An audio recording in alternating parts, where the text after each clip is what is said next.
अच्छा तो जनाब आज आगे से कंटिन्यू करते हैं फिर इसको।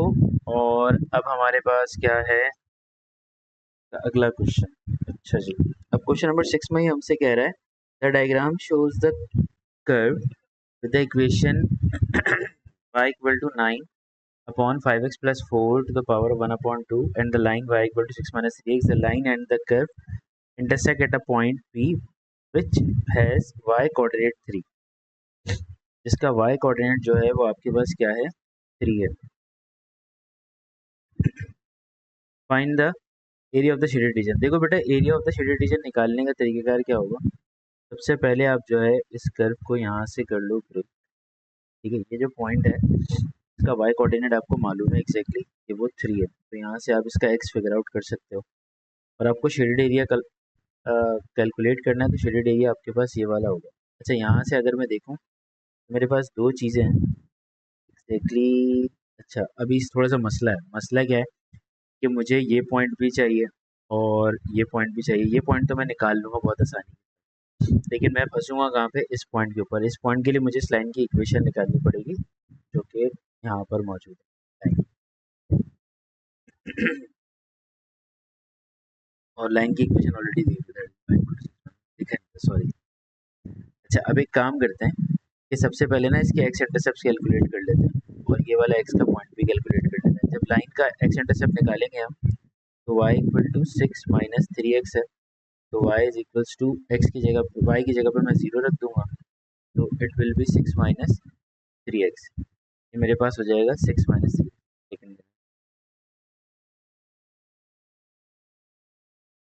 ये मेरे पास हो जाएगा 6 माइनस 3x, और x की वैल्यू अगर मैं देखूँ तो मेरे पास हो जाएगी 2, यानी कि ये पॉइंट जो है वो है 2।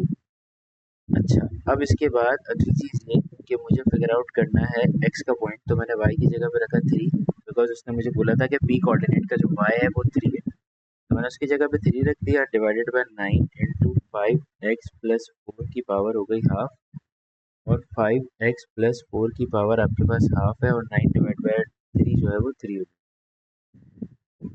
अब मैं इसका स्क्वायर ले लेता हूँ, तो ये 5x plus 4 is equals to 9 हो जाएगा, और x की वैल्यू मैं निकालूँ तो 9 माइनस 4 अपॉन 5 आएगी, जो कि बराबर होगी मेरे पास 5 अपॉन 5 के, विच इज इक्वल टू 1। तो ये कोऑर्डिनेट मेरे पास हो गया 1। ठीक है, और ये तो मुझे ऑलरेडी पता है कि 0 है। अच्छा, अब मुझे क्या करना है बेटा, बहुत सिंपल है। अब मुझे ये करना है कि मैं यहाँ से लेकर यहाँ तक का एरिया कैलकुलेट कर सकता हूँ, और यहाँ से लेकर यहाँ तक का एरिया भी मुझे मिल सकता है, लेकिन दो अलग अलग से। किस तरह से? देखो बेटा, यहाँ से जो आपके पास पॉइंट दिया हुआ है 1 से लेकर 0 तक, ये आपकी बेसिकली एक इंटीग्रेशन है, और इस इंटीग्रेशन के थ्रू आप इस एरिया को कैलकुलेट करोगे, और इसको कैलकुलेट करने के लिए आपको थोड़ा सा अपना दिमाग चलाना पड़ेगा। ये कि आपके पास जो कर्व दिया हुआ है, इक्वेशन है, उसको आप इंटीग्रेट करोगे by this formula. Area calculate करना है आपको, तो 1 से लेके 0 तक जाना होगा आपको, और आपके पास y डॉट डी एक्स पे अप्लाई हो जाएगा। और जबकि आपके पास जो इस वक्त y दिया हुआ है 0, y जो है वो आपके पास है 9 अपॉन 5x प्लस 4 की पावर है हाफ डॉट डी एक्स। तो 9 यहाँ से मैं बाहर निकाल लेता हूँ, इंटीग्रेशन 1 से लेके 0 तक आ जाएगी, 5x प्लस 4 की पावर हो जाएगी negative half dot D x. और अब मैं 9 इसको इंटीग्रेट करूँगा। जब मैं इसको इंटीग्रेट करूँगा तो इंटीग्रेट करने के लिए होगा ये कि 5x प्लस 4 की पावर है मेरे पास negative half plus 1 divided by negative half plus 1, और बॉक्स का डेरिवेटिव मेरे पास आएगा 5। यहाँ से लेकर यहाँ तक की जो वैल्यू है वो 1 से लेकर, ठीक है भाई। अच्छा, अब इसको सिंप्लीफाई कर लेते हैं फर्दर ऑन। लिमिट लगाने से पहले भी सिंप्लीफाई करना जरूरी होगा। तो 9 ये हो जाएगा मेरे पास, लिमिट अभी है इसके ऊपर, मैंने अप्लाई नहीं की। 5x प्लस 4 की पावर 1 से हाफ जाएगा तो हाफ बचेगा, और नीचे भी आपके पास जो है डिनोमिनेटर में 5 होल 1/2 हो जाएगा, और ये लिमिट आ रही है इसकी 1 से, ताकि 5/2 है बेसिकली। मैं इसको बाहर ले जाऊँगा तो ये बन जाएगा 9 मल्टीप्लाई बाय 2/5। ठीक है जनाब, तो अब ये सिर्फ आपके पास 5x प्लस 4 की पावर हाफ रह गई है, जिसके ऊपर आपने अपनी लिमिट लगानी है, जो कि 1 से लेकर 0 तक। सही है। अब आप जब 1 से लेकर 0 तक की लिमिट इस पर अप्लाई करोगे तो 1 माइनस 0, यानी कि ये इस तरह से बनेगा नाइन टू से 18/5 और ये आपके पास हो जाएगा 5 1 प्लस 4 की पावर हो जाएगी हाफ माइनस, और ये हो जाएगा आपके पास 5 0 प्लस 4 की पावर हो जाएगी आपके पास हाफ। सही है जनाब। तो 8/5, 5 + 4 9, 9 का रूट लेंगे 3 हो जाएगा, 4 का रूट लेंगे आप 2 हो जाएगा। तो फाइनली 18/5 मेरे पास एरिया आ जाएगा किस पोर्शन का, इस वाले पोर्शन का जो कि दिया हुआ है यहाँ पे। इसका एरिया है 18/5 स्क्वायर यूनिट। अब मेरे पास दूसरा जो पोर्शन है जो कि साइड में ट्रायंगल दिया हुआ है, उसका एरिया निकालने के लिए मुझे क्या करना पड़ेगा। मेरे पास ये कंडीशन है एग्जैक्टली ट्रायंगल की। ठीक है, तो मैं एग्जैक्टली इस पर काम करता हूँ 1/2 बेस इंटू हाइट के ऊपर, जहाँ से मैं एग्जैक्टली इसका एरिया फिगर आउट कर सकता हूँ। तो अब कर लेते हैं ये वाला काम, जिसमें आपको ये देखना है कि एग्जैक्टली इसका एरिया क्या आ रहा होगा।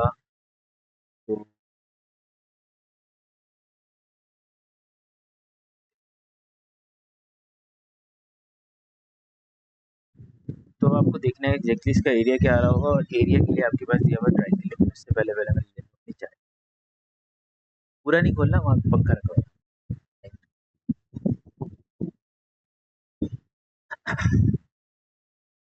अच्छा, तो अब एक काम ये करते हैं कि अब ट्रायंगल का एरिया निकाल लेते हैं। ट्रायंगल की जो बेस है मेरे पास वो एग्जैक्टली कंसिडर होगी 1 यूनिट। ठीक है, और हाइट ऑफ द ट्रायंगल जो है वो एग्जैक्टली कंसिडर होगी मेरे पास। ठीक है, क्लियर हो गई बात। तो अब जब मेरे पास बेस और हाइट दोनों फिगर आउट हो चुकी हैं, तो अब मैं एग्जैक्टली इसके अंदर अपना एरिया कैलकुलेट कर सकता हूँ।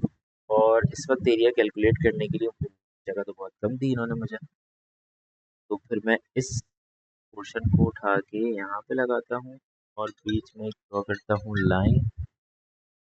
एक सेकेंड दीजिएगा मुझे।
अच्छा, अब 18/5 आ गया और मुझे ट्रायंगल का एरिया लेना था, तो उसके लिए मैंने थोड़ी सी जगह बनाई थी कि मुझे उसका एरिया फिगर आउट करना है। मैंने एग्जैक्टली देखा नहीं है, यहाँ पे कम स्पेस था।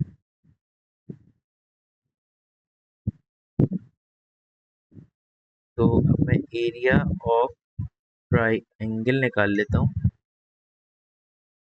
जो कि मेरे पास होगा 1/2 इंटू बेस इंटू हाइट। तो 1/2 बेस मेरे पास जो दी हुई है वो दी हुई है 1, हाइट जो दी हुई है वो दी हुई है 3। तो फाइनली ये बन जाएगा 3/2। और अब मुझे टोटल शेडेड एरिया चाहिए। तो टोटल शेडेड एरिया का मतलब ये हुआ कि मैं एग्जैक्टली दोनों एरियाज को प्लस कर दूंगा। ठीक है, तो मेरे पास पहला एरिया जो है वो है 18/5 और दूसरा एरिया जो है वो है 3/2।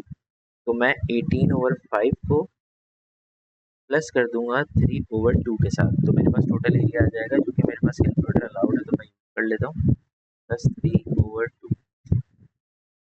सो आई एम गेटिंग 5.1 एग्जैक्टली, जो कि 51/10 होता है। मैं 5.1 स्क्वायर यूनिट्स मेरा आंसर।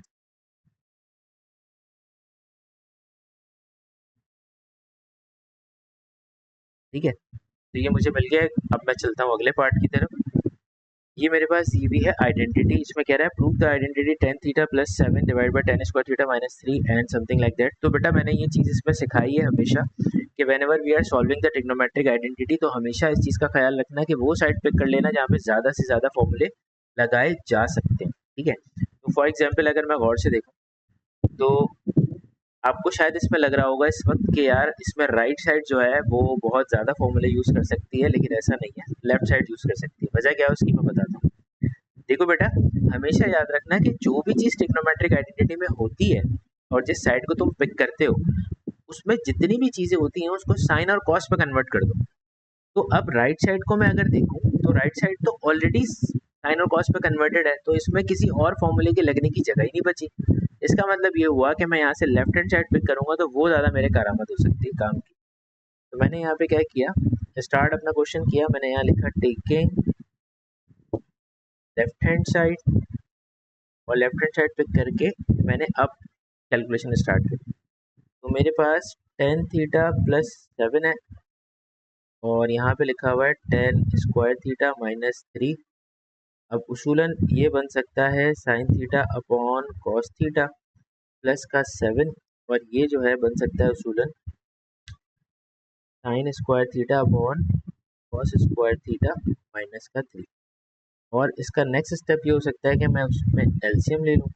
एलसीएम लूँगा तो वो मेरे पास हो सकता है कॉस थीटा और इधर हो सकता है sine theta plus sorry sine theta cos theta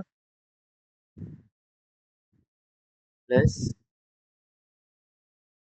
क्या कर दिया भाई, LCM sign theta plus seven cos theta divided by cos theta, ठीक है। और इसके साथ मेरे पास मौजूद है exactly sign square theta minus three cos square theta divided by cos square theta, ठीक है।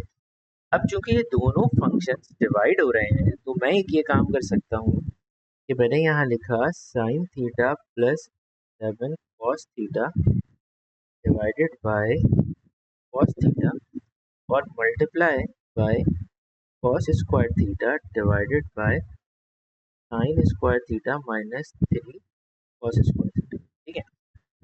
तो एक कॉस से एक कॉस तो चला जाएगा, ये वाले से ये वाला कॉस चला जाएगा, तो अब मेरे पास सिर्फ एक कॉस बचा जिसे मुझे ऊपर मल्टीप्लाई करना है, तो मैंने उसको डायरेक्टली मल्टीप्लाई कर दिया, तो मेरे पास आ जाएगा cos theta in sign theta plus का सेवन कॉस थीटा, ठीक है। नीचे मेरे पास क्या लिखा हुआ है भाई, नीचे जो सबसे इंपॉर्टेंट चीज़ है देखो, नीचे लिखा हुआ है साइन स्क्वायर। तो साइन स्क्वायर जो है वो कन्वर्ट हो सकता है one minus cos square theta पे और माइनस का थ्री कॉस स्क्वायर थीटा लिखा हुआ है। और finally I can say that sine theta cos theta plus sign cos square theta in the numerator and in the denominator I am getting cos square theta. So exactly the same thing what they were asking about, we got the same। मेरे पास exactly वही चीज़ आ गई है जो उसने मांगी थी मुझसे, और ये मेरा करेक्ट आंसर है जो मेरा प्रूव हो चुका है। अब मैं नेक्स्ट पार्ट पे जा रहा हूँ इसके। इसमें इसने लिखा है सॉल्व दिस इक्वेशन, तो अब मुझे इस इक्वेशन को सॉल्व करना है। तो यार इसको सॉल्व करने के लिए देखो ऑलरेडी यहाँ पे 10 लिखा हुआ है तो तुम 10 की रिस्पेक्ट से सॉल्व कर लो, बनस्बत इसको 10 पे कन्वर्ट करके थोड़ी सी कॉम्प्लिकेटेड इक्वेशन पे जाओगे। उससे बेहतर है कि मैं इसकी जगह पे वो यूज़ कर लूँ जो पहले उसने मुझे दिया था। उसने मुझे दिया था क्या, उसने मुझे कहा था कि भाई टेन थीटा प्लस सेवन और tan square theta minus three. तो टेन थीटा प्लस सेवन हो जाएगा ये, और ये हो जाएगा मेरे पास tan square theta minus three that is equal to five upon tan theta. तो ये हो जाएगा मेरा टेन स्क्वायर थीटा प्लस का seven tan theta is equals to five tan square theta minus three. ये हो जाएगा मेरे पास टेन स्क्वायर थीटा प्लस का seven tan theta is equals to five tan square theta minus five three fifteen. तमाम चीज़ें एक तरफ ले आओ, five tan square theta minus का टेन स्क्वायर थीटा माइनस का सेवन टेन थीटा माइनस का fifteen equal to zero. Five में से वन जाएगा तो बचेगा four tan square theta minus का seven tan theta minus fifteen equal to zero. तो we are getting the quadratic equation, और सबसे आसान तरीका ये है कि भाई क्वाड्रेटिक इक्वेशन जो है ना वो आप सॉल्व करें अपने। आपके पास है थर्ड नंबर पे -7। तो भाई जो टेन थीटा की पहली वैल्यू आपको मिल रही है वो मिल रही है, और टेन थीटा की जो दूसरी वैल्यू आपको मिल रही है माइनस का 5 ठीक है। अच्छा, मैंने इसको अभी फर्दर सिंप्लीफाई नहीं किया है। उसको सिंप्लीफाई करने से पहले मुझे चेक करना पड़ेगा कि मेरी रेंज क्या है। अगर ये रेडियन है तो मेरा कैलकुलेटर रेडियन में कन्वर्ट होना चाहिए, और अगर ये डिग्रीज है तो मेरा कैलकुलेटर डिग्रीज में होना चाहिए। ठीक है, तो इस वक्त जो मुझे नज़र आ रहा है वो ये नज़र आ रहा है कि भाई ये जो चीज़ मुझे दी हुई है वो एग्जैक्टली मेरे पास डिग्रीज में है, तो मैं इसको डायरेक्टली डिग्री के साथ ही सॉल्व कर। तो मैंने यहाँ पे ये किया कि भाई theta is equal to tan inverse of 3,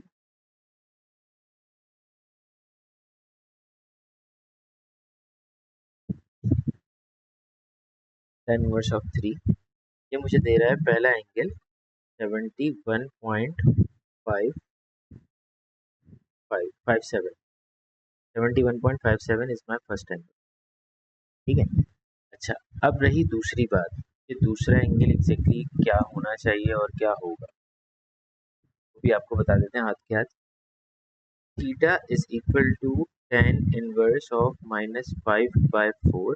अच्छा, अब देखो एक बात बड़ी इंपॉर्टेंट होती है कि तुम्हारे पास तुम्हारा अल्फा यानी कि जो तो प्रिंसिपल वैल्यू है तुम्हारे एंगल की वो क्या है। तो प्रिंसिपल वैल्यू हमेशा, दो बातें मैंने हमेशा बताई हैं। प्रिंसिपल वैल्यू, पहली चीज़ प्रिंसिपल वैल्यू जो होती है वो हमेशा पॉजिटिव होनी चाहिए, और प्रिंसिपल वैल्यू हमेशा एक्यूट एंगल होनी चाहिए।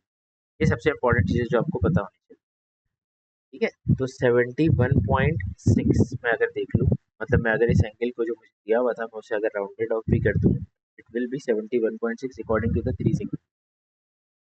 ठीक है, और अब जो दूसरा वाला है उसके अंदर मैं अगर चेक करता हूँ तो -5/4, उसमें मेरे पास आ रहा है नेगेटिव। तो मैं, मेरे पास -51.3 आया है कैलकुलेटर में, तो मैं उसे अल्फा कंसिडर करूँगा 51.3, क्योंकि मैं हमेशा प्रिंसिपल वैल्यू को पॉजिटिव करके और एक्यूट करके ही लिखूंगा, क्योंकि एक्यूट ही होनी चाहिए।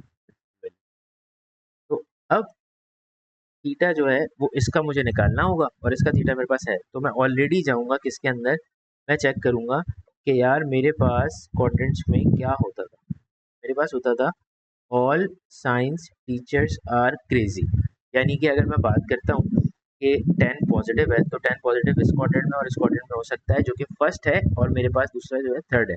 तो फर्स्ट क्वाड्रेंट का एंगल ऑलरेडी मेरे पास है, और थर्ड क्वाड्रेंट के एंगल के लिए मुझे 180 से प्लस करना पड़ेगा 71.6 को। तो ये हो जाएगा मेरे पास एग्जैक्टली 251.6। ठीक है, ये मुझे एंगल मिल गया।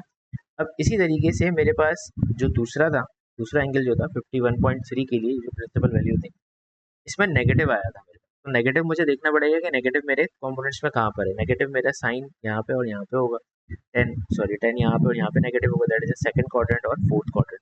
सेकंड क्वाड्रेंट का एंगल जब मैं निकालता हूँ तो 180 माइनस 51.3 करता हूँ, तो मेरे पास एंगल आता है 128.7, और उसके बाद 360 माइनस 51.3 करता हूँ तो एंगल मेरे पास आता है 308.7। ठीक है, तो मेरे पास एग्जैक्टली टोटल चार एंगल्स मुझे मिल गए हैं, चार सॉल्यूशंस। तो अच्छा, अब एक चीज़ और बता दूं मैं कि देखो, किसी भी ट्रिग्नोमेट्रिक इक्वेशन के जो होते हैं ना, ट्रिग्नोमेट्रिक एंगल के, किसी भी ट्रिग्नोमेट्रिक एंगल के there will be two different solutions. तो अब अगर तुम स्क्वायर की बात कर रहे हो तो वो क्वाड्रेटिक है, क्वाड्रेटिक के दो सॉल्यूशंस होने चाहिए। तो हर आंसर के दो दो सॉल्यूशन का मतलब हुआ कि टोटल चार आंसर्स होने चाहिए।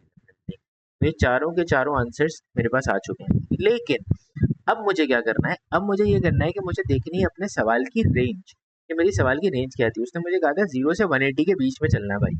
तो अब मैं सिर्फ वो एंगल्स पिक कर लूंगा जो मेरे 0 से 180 के बीच में आ सकते। तो मेरे 0 से 180 के बीच में जो एंगल्स आएंगे, पहला एंगल आ रहा है 71.6 और दूसरा आ रहा है 128.7। तो एग्जैक्टली मेरे पास वो एंगल्स आ गए जो मैंने उसके लिए पिक किए। ठीक है भाई, क्लियर हो गई बात। चलते नेक्स्ट क्वेश्चन की तरफ। ओए होए होए। इसमें कह रहा था diagram show the circle with the equation this, और कह रहा है at the line this intersect the circle at a point A and B, the centre of the circle is C, find the coordinates of A B and C. A B और C के coordinates पता करने हैं, बहुत आसान सी बात है, कोई मुश्किल बात नहीं। सबसे पहले सेंटर निकालना है, तो सेंटर निकालने के लिए अच्छा, अब सेंटर निकालने के लिए कंप्लीटिंग द स्क्वायर लगाएं तो वो ज़्यादा आसान होता है बनस्बत बाकी चीज़ों के। तो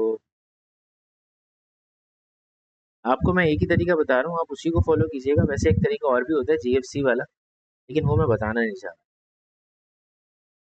वो थोड़ा सा आसान होता है, लेकिन उसमें चीज़ों को ना याद रखना पड़ता है कि जो भी वैल्यूज निकलेंगे उसका साइन डिफरेंट होगा। तो हम सेंटर वाला काम कर लेते हैं भाई। X plus sorry x minus 14/2 पे होल स्क्वायर माइनस 14/2 पे होल स्क्वायर प्लस ये हो जाएगा वाई प्लस 8/2 पे होल स्क्वायर माइनस 8/2 पे होल स्क्वायर एंड प्लस का 36। तो ये हो जाएगा एक्स माइनस 7 का whole square plus y plus 4 का होल स्क्वायर और 7 का स्क्वायर हो जाएगा -49 और स्क्वायर हो जाएगा 16 प्लस का 36 इज इक्वल टू ये हो जाएगा एक्स माइनस 7 का whole square plus y plus 4 का होल स्क्वायर और मेरे पास हो जाएगा -49 -16 और +36।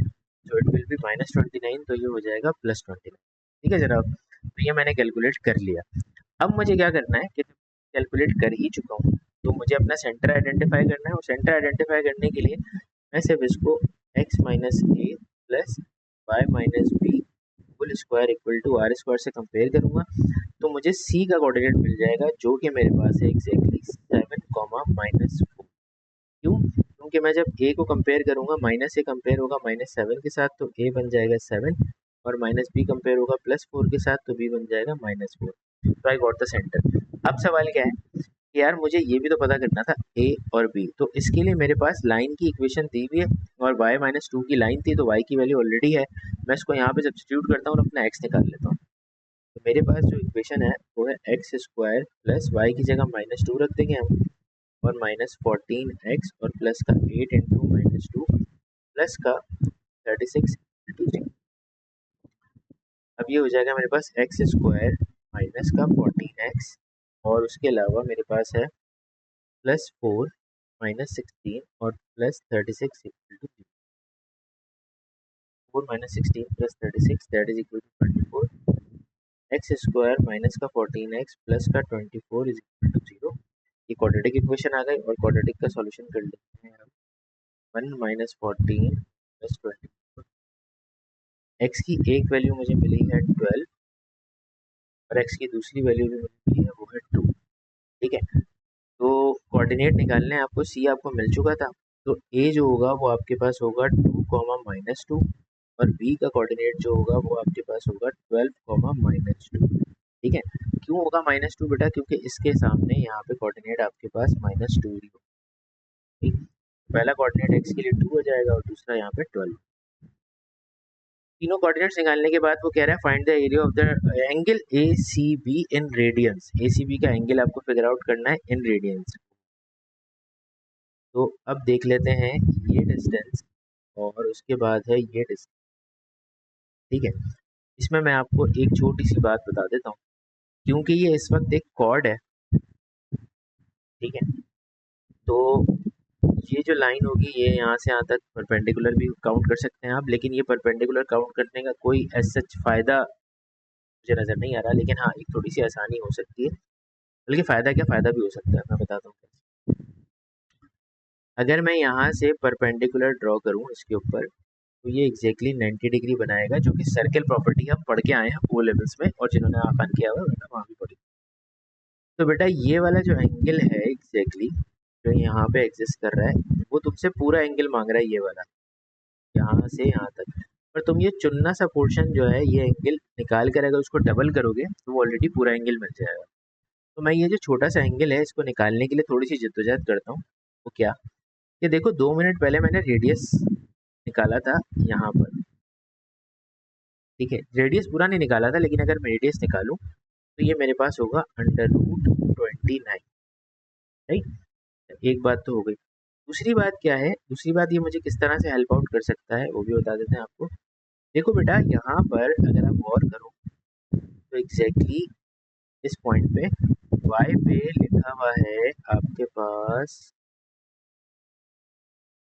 -4 और यहाँ लिखा हुआ है -2। तो ये जो डिस्टेंस होगा यहाँ से यहाँ तक जो कि मैं यहाँ यूज़ कर सकता हूँ वो एग्जैक्टली 2 होगा। ठीक है। तो अब मुझे क्या करना है, अब मुझे ये चुनना सा एंगल फिगर आउट करना है जो कि यहाँ पर है। तो मैंने उसके लिए ये किया कि मेरे पास इसके सामने ऑपोजिट होगा, यानी कि ये लाइन ऑपोजिट है, ये ऑपोजिट है, ये मेरा एडजेसेंट है और ये मेरा हाइपोटेन्यूज है। तो एडजेसेंट भी है, हाइपोटेन्यूज भी है। एडजेसेंट और हाइपोटेन्यूज जिस फॉर्मूले में मैं लगाता हूँ उसका नाम होता है कॉस।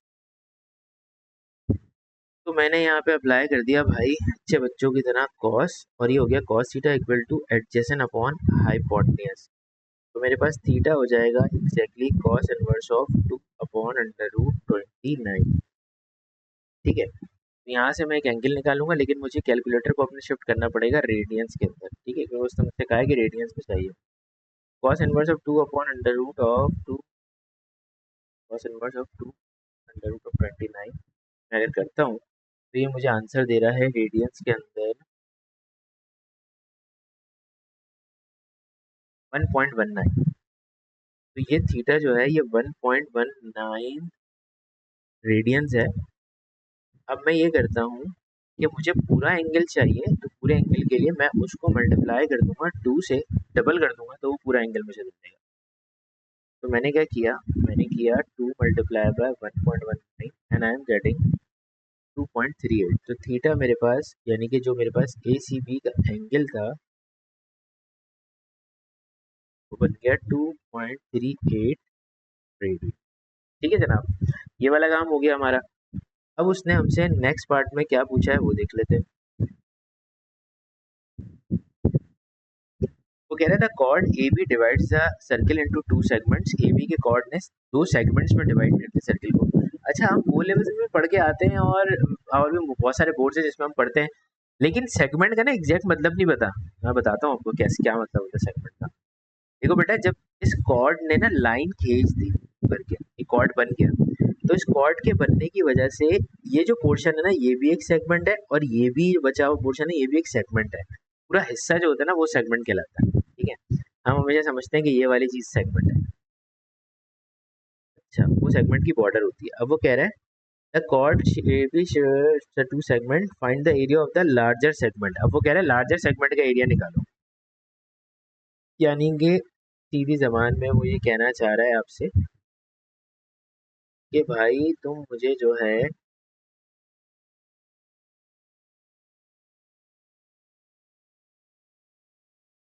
इस पोर्शन का, यानी कि ये वाला जो पोर्शन है इस पोर्शन का एरिया निकाल कर दे दो। तो अब अगर इस पोर्शन का एरिया उसने मांगा है तो मेरे हिसाब से जो मुझे करना चाहिए वो ये कि पहले मैं ये एंगल निकालूं, उससे मैं आर्क का एरिया निकाल लूंगा पूरा का पूरा, और यहाँ से मैं ट्राइंगल का एरिया जो है उसको फिगर आउट कर लेता हूँ। सही। तो मैंने क्या किया, मैंने आर्क का एरिया निकाला जब, तो ये एंगल जो है मेरे पास यहाँ से लेकर यहाँ तक जो कि नहीं है वो मैं निकाल लेता हूँ। उसके लिए मैं करूँगा 2 पाई माइनस 2 पॉइंट, क्या निकाला था मैंने, 2.38।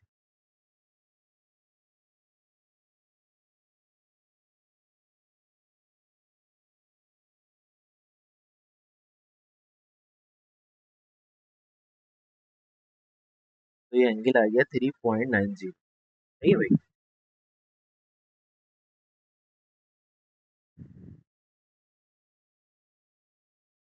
ये एंगल हो गया 3.90। अब ये एंगल मैं एग्जैक्टली निकाल चुका हूँ। तो इस एंगल के बाद अगला जो काम है 3.90 के बाद मैं पहले इसका पूरे का एरिया निकाल लेता हूँ, फिर ट्रायंगल का एरिया निकाल। आर्क का एरिया निकालने के लिए मतलब मैंने लिखा एरिया ऑफ सेक्टर। थीटा जो मैंने निकाला है उसका वो है 3.90। लगाता हूँ इसके अंदर 1 अपॉन आर जो था वो अंडर रूट 29 था, और उस पर लगा दिया मैंने स्क्वायर 2.3, सॉरी इट वॉज 3.9।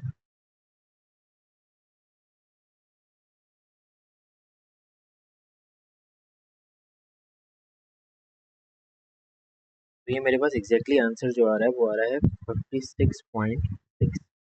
ठीक है, थ्री सिग्निफिकेंट फिगर पे। तो ये मेरा जो पोर्शन है ना इस तरफ का, यहाँ वाला, उसका एरिया आ गया। अब ट्रायंगल का एरिया निकालने के लिए मुझे यूज़ करना पड़ेगा सीजर लॉ, साइन का जो होता है। मतलब ये लेंथ और बीच वाला एंगल मौजूद है तो मल्टीप्लाई करो 1/2 दिस एंड दिस और मल्टीप्लाई बाय द एंगल। तो मैंने उसके लिए यहाँ पे ये किया कि एरिया ऑफ ट्राइंगल के लिए हमने ये कर लिया 1/2 √29 इंटू √29 इंटू साइन 3.9। ठीक है, तो कैलकुलेटर हमारा ऑलरेडी रेडियन में है तो यानी कि 29 इंटू साइन 3.9 हो जाएगा और डिवाइड कर देंगे इसको हम 2 से।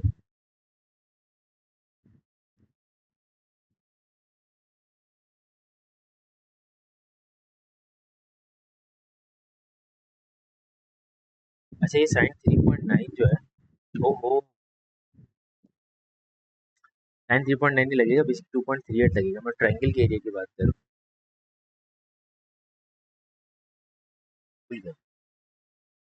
Sign 2.38 into 29 divide by 2, I am getting 10.01। सही है, तो काफ़ी दूर वैल्यू आ रही है।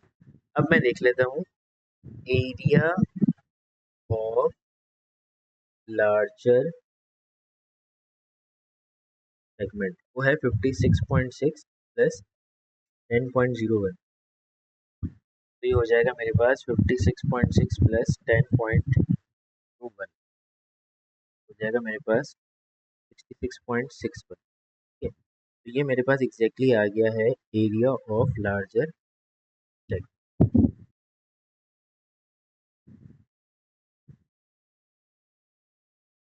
अच्छा यार, इसके सवाल अभी बाकी हैं लेकिन मेरी क्लास का टाइम हो गया और मुझे एक और क्लास लेनी है, तो मेरे ख्याल से अभी इसको इतना रखते हैं और कल की क्लास में इसको कंप्लीट कर लेते हैं पेपर को। अब कल ही क्लास हम अर्ली स्टार्ट कर लेंगे ताकि पेपर जल्दी से खत्म हो जाए। मैं थोड़ा सा इंटरनेट का प्रॉब्लम था स्टार्ट करने वाला। ठीक है भाई, बाकी आपसे मुलाकात होगी S1 की क्लास में। सही है बच्चों।